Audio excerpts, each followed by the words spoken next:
I want to start this video by telling you that both cannoli and ravioli are alive. I do not want to scare you through the course of this video because we did almost lose them both very traumatically at the same time the other day. Two big lessons that can be taken from it.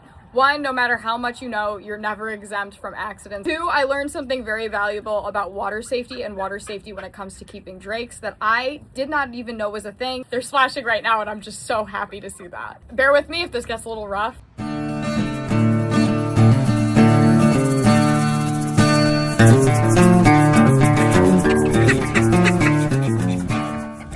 The other day, me and Dee Dee were filling the pond and doing a full clean out. My ducks like to get in the pond and play in the water, especially at like the dirty, mucky bottom. Usually not an issue because there's still a way out of the pond. There's not as many ways out of the pond. Obviously, when the water level is high, they can all just kind of coast out. Two things were in play. These birds are flighted and there still was a way out, even if it was just one smaller way out than they usually have. So I wasn't super concerned, but either way, I'm always very, very paranoid about my ducks getting stuck in the pond and getting waterlogged. So I stuck around for a little bit. I made sure that I was seeing everybody getting in and out of the pond just fine while the water level was low. Everybody was doing totally fine. So I said, okay, I'm gonna go check on the status of Dee Dee working on this door and help him out for a second. I was not gone for more than 20 to 30 minutes, probably arguably less. Here's the thing, that is not a long enough period of time for any normal, healthy adult duck to become waterlogged. So that's why I was totally fine walking away for that amount of time. When I came back, Cannoli was underwater. She was completely waterlogged. Her head was underwater. She was not responding. She was basically completely unconscious. Ravioli was barely keeping her head above water, fully waterlogged, very neurologically impaired. Both of them were experiencing extreme neuro symptoms, and I was like, I jumped in the pond. I pulled them out. I was like, there could be more ducks in there because I didn't have time to turn around and look around. And so I took them and I shoved them under my shirt because the priority at that point was I knew they were hypothermic and I needed to warm them. I was also home alone because Dee Dee actually just ran to the store. Luckily, he had not left for more than 30 seconds at this point. Grabbed my phone. I called him. I'm screaming, you need to come home right now because I could not leave the pond. I didn't want anybody else to get in.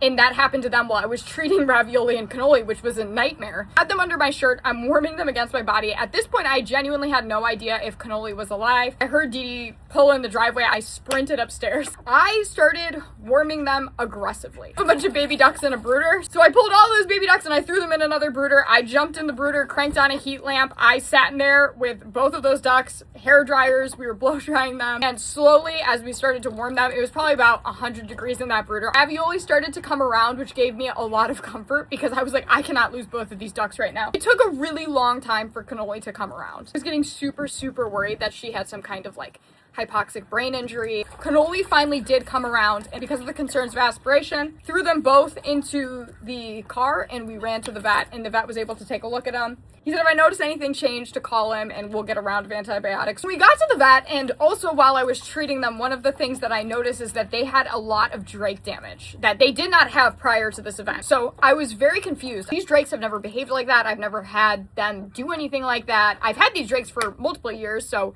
it would be very bizarre for this to all of a sudden be a behavior that they're doing where they're drowning hens. Basically what happened that I've researched, and I now feel like I have an understanding of drake pressure. So the drakes mating the hens rapidly accelerates the process of waterlogging, and that's why this happened so quick in a time frame that seemingly I thought was not really possible. So the drake, when they're mating, they press the hen underwater repeatedly. One thing that happens to feather structure, which is incredibly important to buoyancy, is it becomes all disgruntled. It degrades their waterproofing abilities. Since they were having a harder time getting out of the pond than usual, the drakes basically opportunistically took advantage to grab these two hens and didn't stop. Because that's a very unfortunate thing about male ducks' nature, is sometimes when a hen is weak, they take advantage of that. And so as this situation was escalating, the drakes were taking more advantage, and that's why I see those mating injuries on both of these hens. The reality of the situation is there was a million different small factors at play that allowed for this to occur. There's things that are going to be changing around here. I have not been okay since this happened. I have been sitting in this pen. One, staring at cannoli, and two, watching my drakes insanely closely to try to see if I can find the behavior that caused this. I don't know what I'm going to do with this situation. The only thing I do know is Cannoli will never be around a drake in this pen ever again. She is the most injured of the two. Ravioli, I do think it's fine to return to the rest of the flock like normal. I think she was just caught at a bad time. She's typically not even usually a target for overbreeding. One problem is I'm really bad at my drakes, and I don't really want to make a decision when I'm angry. That's all I got for this one. Bye, guys.